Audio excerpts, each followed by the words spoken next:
Eu queria hoje aqui testar um pouquinho desse formato, né? A gente quer pensar nos 5 textos do vestibular da Federal do Paraná. Eu sou o Rodrigo, sou professor de filosofia em cursinhos e tô querendo tentar esclarecer um pouco, né, bem brevemente, qual que é a natureza, né, desses 5 textos que constarão necessariamente, não tem como eles não constarem nessa prova, do vestibular da Federal para os ingressantes do ano de 2026, né? São 5 os textos que serão trabalhados no vestibular. A gente consegue acertar entre 4 e 5 deles, né, caso a gente tenha tido contato com eles em alguma medida. Né? O vestibular da Federal, no caso da filosofia, não costuma ser tão difícil, ainda que, na minha opinião, às vezes o núcleo de concursos acaba, na redação das questões, na formulação das questões, se equivocando um pouco na interpretação dos textos. Em todo caso, cabe a gente já introduzir eles. Né? O primeiro texto repete o do ano passado, é o texto Cultura e Democracia, da Mariana Chauí. É um texto que é muito denso nos seus argumentos, né? Então eu sugiro, em particular, ler ele por conta da sua densidade mesmo. Né? O escopo dos assuntos tratados pela professora Mariana Chauí é imenso. E ela está lidando com dois problemas, né? A cultura e acerca da democracia. Né?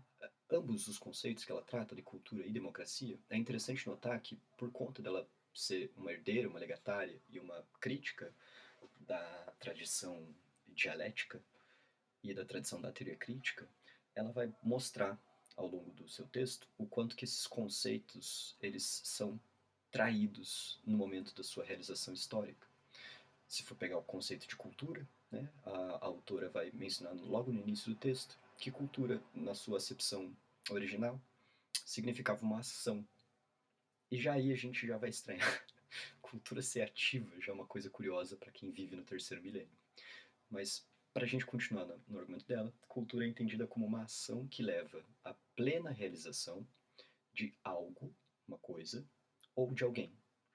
Então, olha só que coisa curiosa. Esse conceito de cultura significa dizer que nós somos sujeitos de cultura na medida em que nós somos realizados, ou nós nos realizamos, ou nós realizamos os potenciais de alguma outra coisa. É abstrato essa ideia, né? Mas vamos pensar no seguinte caso. Vocês vão entrar no vestibular e vão fazer um determinado curso.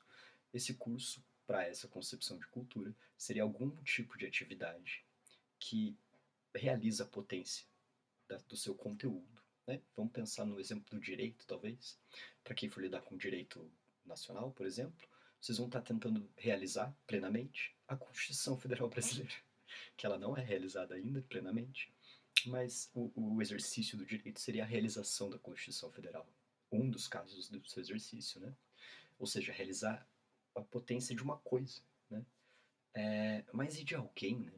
Isso que é a coisa mais curiosa, porque a realização de alguém, vamos dizer nós, seres humanos, ou ainda numa esfera mais reduzida, nós, cidadãos do Estado brasileiro, sendo no âmbito democrático, a cultura democrática deveria realizar nossas potencialidades enquanto humanos ou cidadãos do Brasil.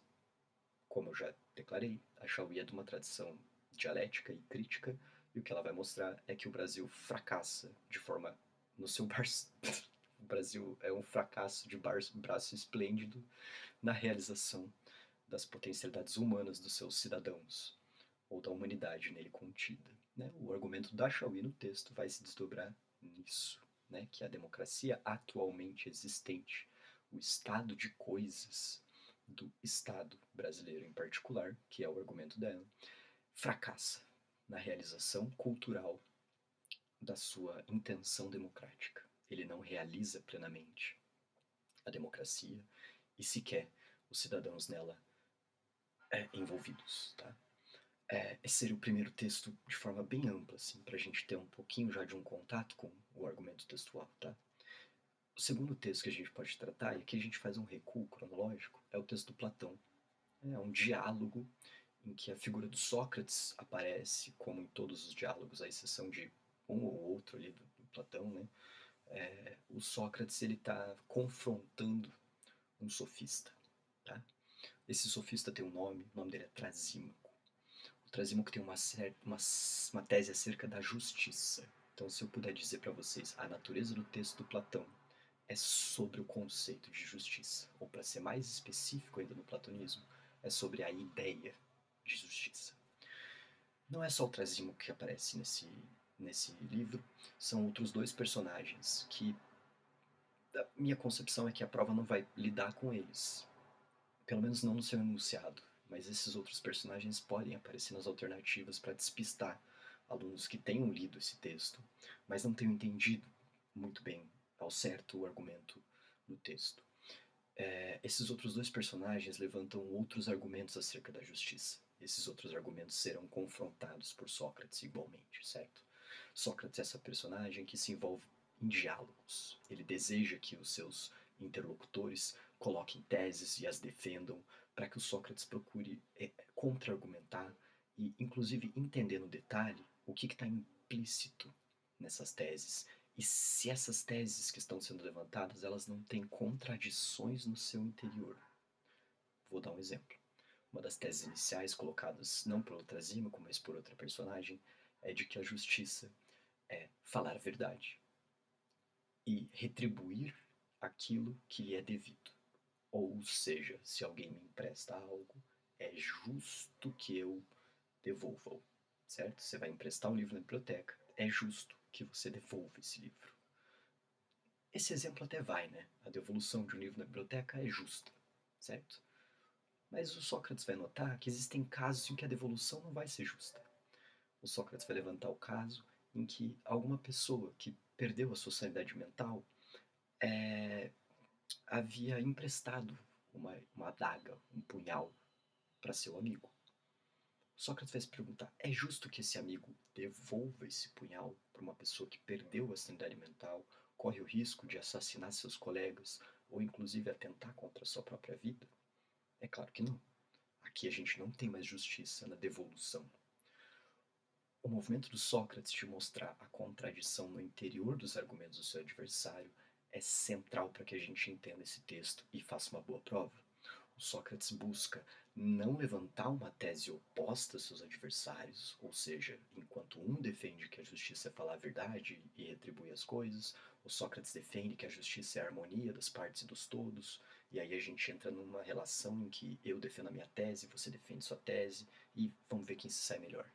Esse não é o jeito socrático de fazer filosofia. Esse, inclusive, seria a forma sofista de realizar filosofia.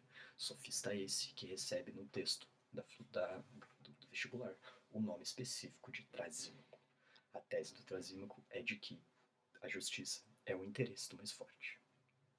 Na história da filosofia, esse tipo de argumento, que soa forte, é realista. Contudo, o Platão e o Sócrates também têm uma visão mais idealista das coisas. Eles buscam, na verdade, a sua maior exigência possível. O que eu posso exigir da verdade de uma ideia? Eu devo exigir muito mais do que o mundo atualmente estabelecido. Quando Trasímaco defende que a justiça é o interesse do mais forte, ele nada mais está dizendo que são os justos, são os poderosos que definem o que é a justiça, e eles a definem para fins que são interessantes para eles mesmos. Ou seja, os formuladores de lei, que é equivalente a os poderosos, formulam leis para sua vantagem. Nesse sentido, Trasímaco nada mais está dizendo que o mundo em que a gente atualmente vive, e veja, isso 2 milênios atrás, tem uma concepção de justiça em que as leis formuladas são de interesse não da população geral, mas e sim dos mais fortes. Poderosíssimo esse argumento, né? Outro argumento que o Trasímaco vai levantar é que os justos, eles sempre se ferram. Ser justo no mundo não vai te dar benécia, não vai te trazer vantagem, mas ser injusto, isso vai sim te trazer vantagem. Se a caixa do supermercado errou na conta e te deu vintão a mais ali no mercado da semana, porque foda-se, né? Você não devolver, você ser injusto vai te trazer vantagem. Você ser justo vai te trazer desvantagem. O Trasímaco está metendo papo reto à realidade pura que a gente vive. Mas veja, Sócrates não é desses. ele vai mostrar que há contradições internas nesse tipo de argumentação. No vídeo específico, a gente vai falar um pouquinho mais dessas contradições internas contra essas teses do ultrasímico. Vamos pensar nessas duas. Uma, de que a justiça é o interesse do mais forte. A segunda, a de que o justo se dá mal na vida e o injusto se dá muito bem na vida. Tá? O terceiro texto que a gente pode comentar agora é um texto do Montaigne. É um autor francês e um ensaísta fabulosíssimo, contudo dificílimo de se ler. O texto do Montaigne ele é um tanto quanto estruturado em anedotas, histórias da vida mesmo, e momentos reflexivos em que o Montaigne vai refletir acerca daquele evento histórico, certo? O texto do Montaigne tem uma senha para a gente compreender, certo? Eu acho difícil a Federal não cobrar algo nesse sentido, tá? 90% de chance de que ela cobre um Montaigne que tem uma pegada cética. Bom, talvez vocês não saibam o que é ceticismo. Quem souber já pode pular para frente, porque essa é a chave de leitura que eu vou passar para vocês, tá? O Montaigne ele está dizendo para nós que a humanidade tem uma inclinação interna à sua mente a não colocar em dúvida as coisas que ela vê, que ela ouve e que lhe são contadas. O nome do texto se chama Sobre os Coxos. Tem relatos históricos e é uma coisa que ficou comum de ser dita, de que pessoas coxas transam muito melhor do que pessoas normais. E a humanidade começou a construir argumentos do porquê. Bom, é claro, pessoas coxas elas não precisam conduzir a energia corporal para uma de suas pernas. Logo, o membro superior às pernas seria justamente a genitália. Então é claro que os coxos transam melhor. Outro argumento que eu gostei de ver que meus alunos chegaram a comentar é de que os coxos transariam de forma um pouco estranha, fora do normal. E isso traria mais prazer ainda. Existem mitos históricos em que as Amazonas, sociedades míticas, matriarcais e formadas por mulheres, elas quebravam a perna de seus escravos para que a transa fosse melhor. Montaigne vai chegar a falar num texto em que um dia em que ele teve um caso amoroso com uma pessoa coxa, ele acreditou que, bom, realmente a transa for melhor, né? Claro, ela é uma coxa. Mas o que o Montaigne está querendo dizer com tudo isso? São historinhas, né? Ele está dizendo assim que não tem razão de ser para que uma pessoa coxa transe melhor. Pessoas transam de formas diversas. Não é só porque uma pessoa é coxa que a transa vai ser melhor. Às vezes a pessoa só simplesmente transa de uma forma mais gostosa. E ela ser coxa é uma coisa a mais ali. Outra história que ele conta que eu acho divertida é do caso de crianças que começaram a assoviar e fazer barulhos de fantasma numa igreja. As velhinhas da igreja ficaram atarantadas porque achavam que a igreja estava encapetada, né? Mas essas crianças só estavam se divertindo. Contudo, o que aconteceu foi que aquela cidade puniu as crianças e as prendeu, porque elas estavam disseminando mentiras. Montaigne vai inclusive dizer que esses juízes que julgaram essas crianças foram inclusive pegos pela piada e tentaram se vingar das crianças. Mas o que o Montaigne está querendo dizer com essa história é justamente que às vezes a gente procura causa. E essa é uma grande senha para a gente entender. Causa para coisas que no fundo são só lorotas, né? São fofocas, são boatos que circulam com uma grande intensidade e quantitativamente se amplificam no social a ponto de se tornarem verdade, contudo não são. Montaigne pode ser entendido nesse texto, inclusive eu penso que a Federal para a segunda fase pode muito bem se encaminhar para que a gente se reflita acerca das fake news. Montaigne vai dizer que existe uma progressão natural nos humanos em acreditar, primeiro, os espíritos simples acreditam em falsas coisas, depois a quantidade de pessoas que acreditam nessa falsidade acaba se tornando um argumento pela sua verdade. Afinal, não sei quantos milhões de brasileiros acreditaram que o Pix seria taxado. Depois, a antiguidade do testemunho, que fala uma certa mentira, vai ser um comprovador da verdade daquela coisa. Quanto mais velha a pessoa falando, ou quanto mais antigo o testemunho, mais isso atestaria a verdade da coisa. O Montaigne basicamente está dizendo que a gente é muito burro nesse sentido.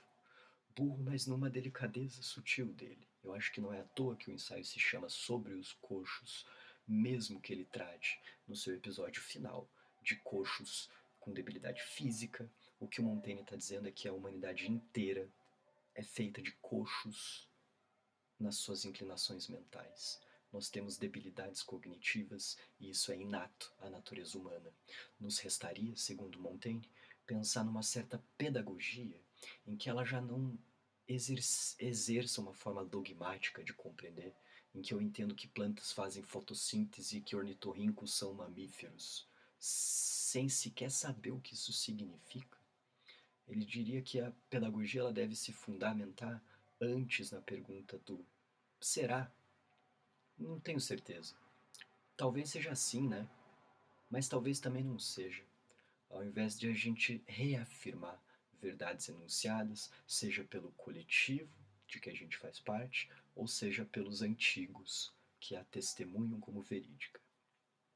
Os últimos dois textos para a gente falar rapidamente são o texto do Karl Popper, que foi um importantíssimo filósofo da ciência vienense, e o outro texto de que a gente vai tratar também é o texto do Ailton Krenak, um filósofo brasileiro ameríndio. Antes de ser brasileiro, ele é ameríndio, tá? Mas vamos deixar esse papo para alguma outra hora. O texto do Ailton Krenak é a posição de um indígena acerca do extrativismo que o capitalismo realiza na natureza. É um extrativismo moticida. É um extrativismo que, inclusive, prejudica a continuidade da vida nesse planeta.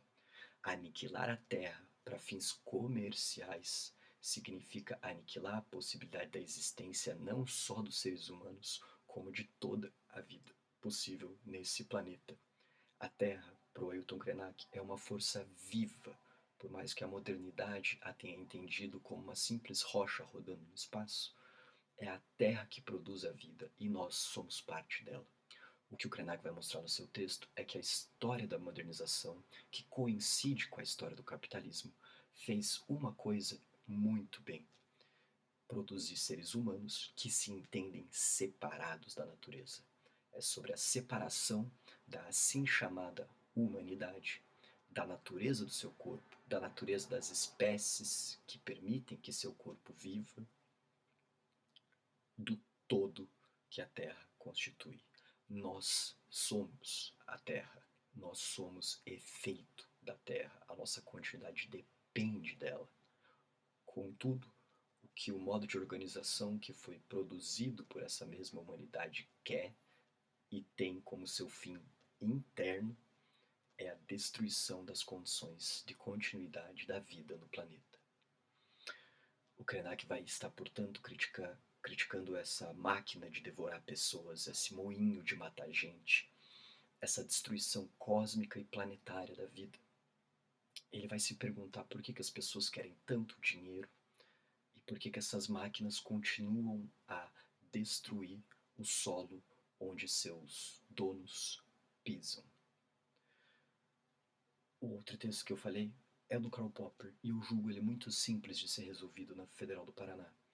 O Popper ele é um filósofo da ciência que está criticando o método científico que vinha antes dele.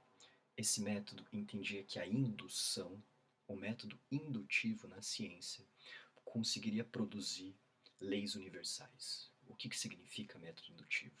Significa dizer que, se eu conseguir compreender a natureza de fenômenos particulares do mundo, vamos pensar no exemplo. Se eu consigo entender que, bom, todos os corvos que nós seres humanos vimos até então são pretos, eu consigo formular uma lei universal que diz sobre todos os corvos. Bom, se até então eu só tive notícias de corvos pretos, logo, todos os corvos são pretos. Essa crítica já era efetuada por Hume. A gente não consegue dar esse salto. É um salto quântico gigantesco que é realizado na mera observação de fenômenos, de aglomerados de fenômenos, de conjuntos de fenômenos, e a gente salta desse aglomerado para uma lei universal. Notem a minha formulação que já era um pouquinho bandida. Até então, ou seja, no tempo, nós só tivemos notícias, ou seja, nós só observamos corvos cuja natureza é preta. Até então restringe temporalmente a observação. Só tivemos notícias restringe espacialmente a observação. A gente não pode daí falar que todos os corvos são pretos, porque a gente teve uma observação restrita e nós somos seres temporalmente finitos. Nada garante pra gente que todos os corvos são pretos. Eu gosto nesse momento de pensar na possibilidade, eu sei que ela é mínima, da existência de corvos roxos, verdes e lilazes em outros lugares do planeta, ou ainda em outros lugares do cosmos.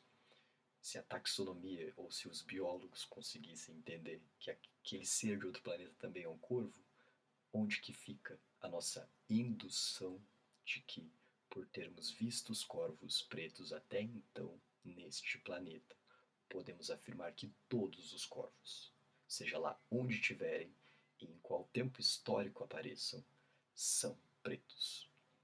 Com essa crítica, a gente precisa entender ela bem. O Popper ele vai dizer que a ciência é, portanto, um método dedutivo. Por método dedutivo, entendam, a ciência formula hipóteses. Vamos dar um exemplo? Covid-19. O vírus, o coronavírus, ele tem uma proliferação aerossol, ou seja, ele se mantém no ar. Existia outra tese na época de que o vírus tem uma permanência na superfície. Essas são teses, hipóteses, que deduzem o comportamento do vírus no ar e na superfície. Uma dessas teses, ela foi refutada, ela foi desprovada, ela foi reprovada. A tese de que o coronavírus se mantém por um bom tempo na superfície, e era isso que fez com que nós tivéssemos que passar quiboa no solado, passar vinagre em tudo quanto é coisa, álcool gel em tudo quanto é coisa, nas mesas e por aí vai. Essa tese foi reprovada. Por quê? Ela não conseguiu abraçar a natureza do fenômeno. Mas a outra tese de que o coronavírus tem uma retenção no ar, ele é um fenômeno aerossol, ela se manteve. Por quê? E esse é o ponto-chave do Popper, porque nós não conseguimos reprovar essa hipótese. O Popper está basicamente dizendo que a ciência é produzida por meio de hipóteses. E o procedimento científico posterior à hipótese se baseia em reprovar aquela hipótese. O cientista, no fundo, formula teses e a comunidade científica avança contra elas. Essa é a senha de sucesso para a gente entender o texto da Federal e entender como que a ciência opera no mundo. Ela não recolhe fenômenos e deles produz suas provas. Não. Ela produz suas teses e ela se dirige aos fenômenos para ver se eles concordam ou não com elas. Ou seja, se esses fenômenos reprovam suas teses. Vamos pensar no exemplo do Newton. O Newton tinha formulado a hipótese de que os corpos são atraídos por outros corpos e, portanto, o peso deles leva-os a cair. Essa tese tem uma aptidão plena para explicar certos fenômenos do mundo, mas não todos. E foi isso que o Einstein mostrou. O Newton existe numa escala menor. O Newton existe numa escala planetária, se quisermos. A relatividade do espaço e do tempo, contudo, existe numa escala muito mais ampla. Então, certos fenômenos concordam com a tese do Newton, certos fenômenos não concordam com a tese do Newton. Pense na mecânica quântica também, que eu não tenho capacidade nenhuma para falar, mas ali o que impera não são fenômenos newtonianos, são fenômenos de outra natureza. Nesse sentido, são teses que operam em certas situações diferentes. O Popper não chega a falar disso, mas dois conceitos que a gente precisa entender do Popper são o de falseabilidade e o de demarcação. O que o Popper está querendo com o texto dele na lógica da pesquisa científica é mostrar o que é próprio do conhecimento científico e o que não é próprio do conhecimento científico. Ele está querendo fazer isso para mostrar para a gente que certas construções do pensamento humano não são ciências, enquanto outras são.